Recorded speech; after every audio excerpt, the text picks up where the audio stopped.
네, 안녕하세요. 이번 영상은 시황과 주도주 분석 영상입니다.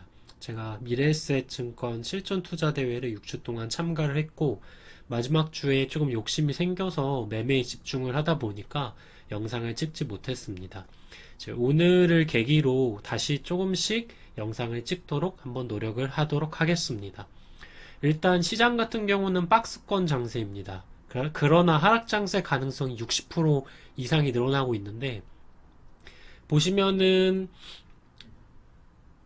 코스피 선물 같은 경우는 435와 대략 428을 기준으로 해서 박스권에서 움직이고 있는 모습이고, 어제를 일봉상 보시면은 21선을 갭을 근처에서 시작을 했지만 빠졌다가 다시 종가에 회복을 하면서 밑꼬리 양봉이 나왔고, 그러면서 오늘 오르면서 5위평선에서 저항을 받고 있는 모습입니다.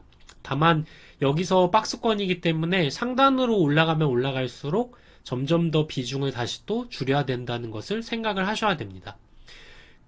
코스피 매매 동향을 보시면 대체적으로 외국인들이 매도 물량이 이 매수 물량보다 큰 걸 보실 수가 있습니다.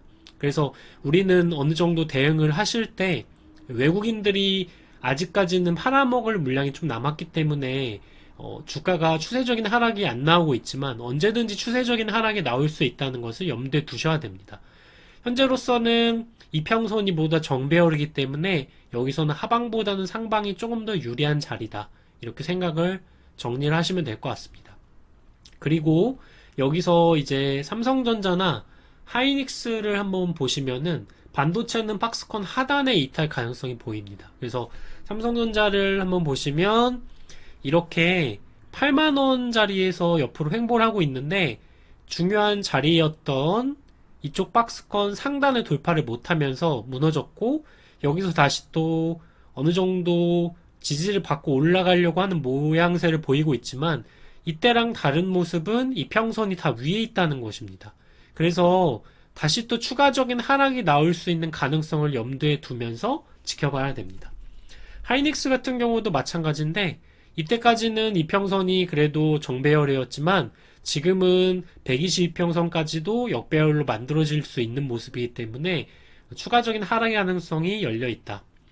그리고 자동차 같은 경우는 박스권 상단에 도달을 했는데, 예를 들어서 기아를 보시면은 이쪽에 있는 박스권, 이쪽 상단인 10만원 근처를 갈 수도 있는 모양새지만 이쪽에 있는 이 매물 때문에 한번 무너진 모습이고, 여기서 매물 소화 과정을 거친다면 다시 한번 더 상승하면서 95,000원 이쪽 라인까지도 갈 수가 있습니다.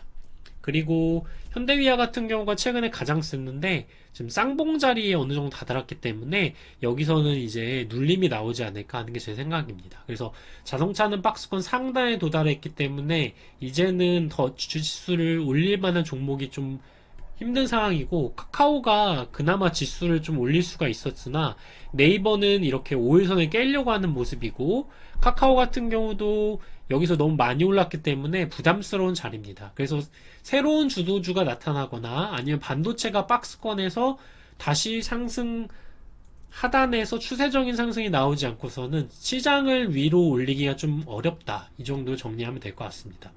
이번에서 업종을 보시면 업종은 민감주 소비재, 반도체, 전기차 이런 것들이 있는데 오늘은 자동차랑 철강이 셌고, 그래서 이 종목은 조금 기피를 하셔야 되고, 다른 종목으로 순환매가 될 수 있기 때문에 상대적으로 안 오른 건설주 그리고 인테리어주 중에서는 한국 가구를 좀 보셔야 됩니다. 이 부분도 한번 정리를 해보자면, 건설주 같은 경우를 한번 보시면 철강이 이렇게 셌는데 기계도 이렇게 셌는데 상대적으로 덜 오른 것이 건설입니다. 그래서 건설주 같은 경우는 지금 어느 정도 현대건설이 이렇게 박스권을 그리고 있는 이 부분을 이제 다시 또 지키고, 이 지키고 있는 이 자리를 회복을 하면서 다시 또 이쪽에 있는 이평선, 이 62평선 이 자리를 지금 돌파를 했기 때문에 여기서는 56,000원짜리를 다시 한번 시도를 할 수가 있고, 이번에 56,000원을 간다면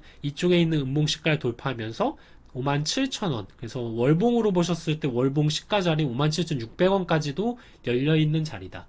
그리고 대우건설 같은 경우는 어느 정도 이번 주 25일 날 매각 이슈가 있기 때문에 좀 미리 빠졌기 때문에 이 매각일을 기점으로 어느 정도 반등이 이어질 수 있는 모습이 보이고 있습니다. 그래서 오늘 이렇게 저 같은 경우도 아침에 매수해서 다시 매도를 했는데 어느 정도 지금 자리를 저항선을 지키고 있는 모습이기 때문에 여기서 바로 돌파를 하고 8,700원 라인까지도 갈 수가 있고 여기서 한 번 정도 눌리고 갈 수도 있기 때문에 그쪽을 양쪽의 가능성을 다 생각을 하셔야 됩니다. 그리고 상대적으로 HDC 현대산업개발이 악재 때문에 못 올랐는데 이런 악재를 좀 해소하고 쌍바닥을 만든 다음에 실평선을 지금 저항선을 돌파를 하려고 하는 모습이고 이 자리를 돌파한다면 단기전 슈팅이 나오면서 이 갭 상단 자리인 대략 37,000원 정도 이 자리까지도 도전할 수 있다.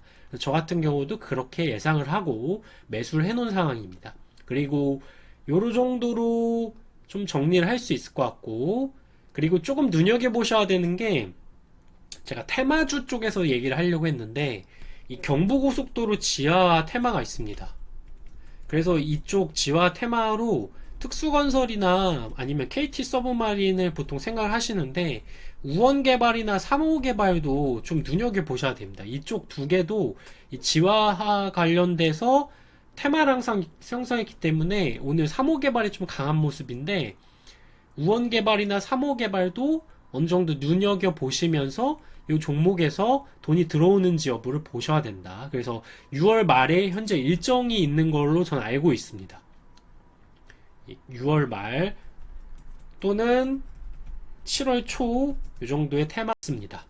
그리고 시멘트 같은 경우는 제가 계속해서 중요하게 말씀드렸는데 이 성신장애 같은 경우는 예전에 시세를 한번 주면서 빠졌고 그리고 삼표 시멘트는 오늘 시세를 줬고 고려 시멘트 같은 경우는 미리 시세를 주고 좀 눌린 모습인데 이제 시멘트 같은 경우는 삼표 시멘트가 시가총액이 7천억 근처가 됐기 때문에 좀 무거워지고 고려 시멘트 같은 경우가 가볍기 때문에 고려 시멘트를 좀 기준으로 5천원 아래까지 빠질 수 있다는 생각을 가지고 분할해서 계속 매집하는 전략을 저는 생각하고 있습니다.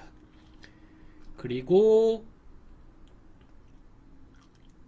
인테리어주 같은 경우 한번 보시면 이거는 이제 윤석열 테마랑 관련해서 같이 좀 올라간 모습을 보실 수가 있는데 조금 흐름이 좀 다릅니다. 그래서 지금 보시면은 NX 같은 경우는 오늘 좀 이렇게 많이 빠진 모습인데 이렇게 박스권 하단으로 이렇게 생각을 하시면 되고 이 자리에서 지켜주는 모습이 나온다면 이 자리 단기 반등이 나오면서 상대적으로 다른 종목들 한국 가구가 오늘 유독 세기 때문에 이 종목이 내일 정도 자리에서 좀 큰 상승이 나올 수가 있다. 그리고 하츠가 또 있는데 하츠 같은 경우는 최근에 시세 한번 줬습니다. 그리고 이렇게 3연속 음봉 나오면서 오늘 반등 자리 이 옆으로 좀 횡보를 하면서 다시 또 차트를 만들어 가지 않을까 생각을 하고 있습니다.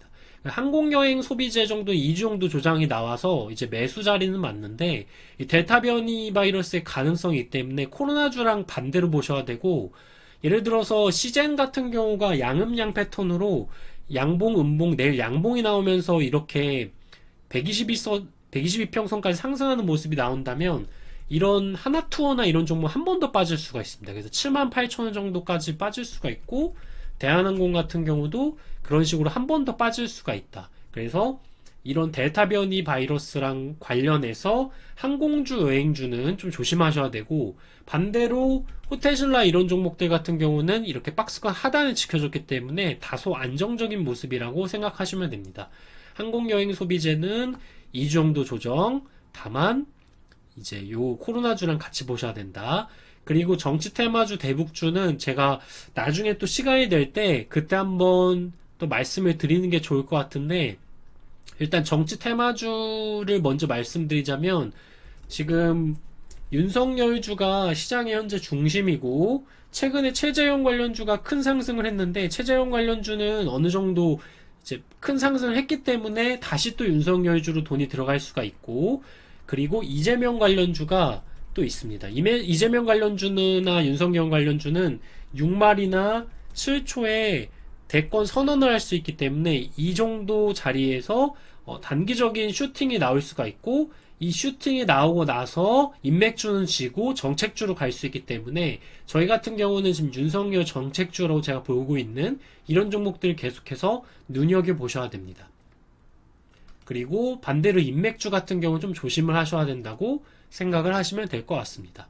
그래서 자연과 환경 이런 종목이 제가 최근에도 한번 매집해서 수익을 봤었는데 이렇게 4연속 빠졌기 때문에 한 번 더 매수 타점이 될 수가 있고, 그리고 상대적으로 웹스가 대장이긴 하지만 이 종목 같은 경우는 조금 위험한 종목이기 때문에 저는 보통 자연과 환경을 보통 보고 있습니다.